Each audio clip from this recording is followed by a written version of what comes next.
Love is the use love is the angry bye. Sorry, ನಾವು ಕನ್ನಡದಲ್ಲಿ ಸ್ವಲ್ಪ strong, ಅದಕ್ಕೆ ಇಂಗ್ಲಿಷ್ ಬರೋದಿಲ್ಲ. ರೆಡಿ? 1 2 3 4. ಒಂದು ಮಾತಲೆ ಮೂರು ಹೇಳಲೆ ಎದ್ದು ಬಿಟ್ಟಿಯಾಯಿ ತೋಳಲೆ ಡೌಟು ಬೇಡಲೆ ನಾನು ಲವ್ವಲಿ ಬರೆಯುವೆ ಒಂದು ದಾಖಲೆ. I love the way you hate me. ಇತ್ತ ಬಂದರು ಎದೆ ರೋಡಿಗೆ ಓಕೆ ಅಂದರೆ ಸಾಕು ಪ್ರೀತಿಗೆ ಬಂದಿದೆ ನನ್ನ ಆಸೆಗೆ ನನಗೂ ಈಗ ಪ್ರೀತಿ ಬೇಸಿಗೆ.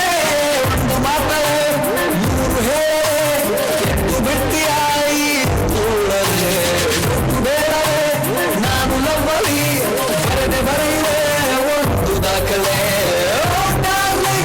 ನಿನ್ನ ನೋಡಲು ಇರುವ ಎರಡು ಕಣ್ಣು ಸಾಲದೆ ಪ್ರೇಮಲೋಕಕ್ಕೆ ತುಂಬು ಹೃದಯದಿ ಮಂಡಿ ಊರುವೆ ಕೋರಿ ಸ್ವಾಗತ.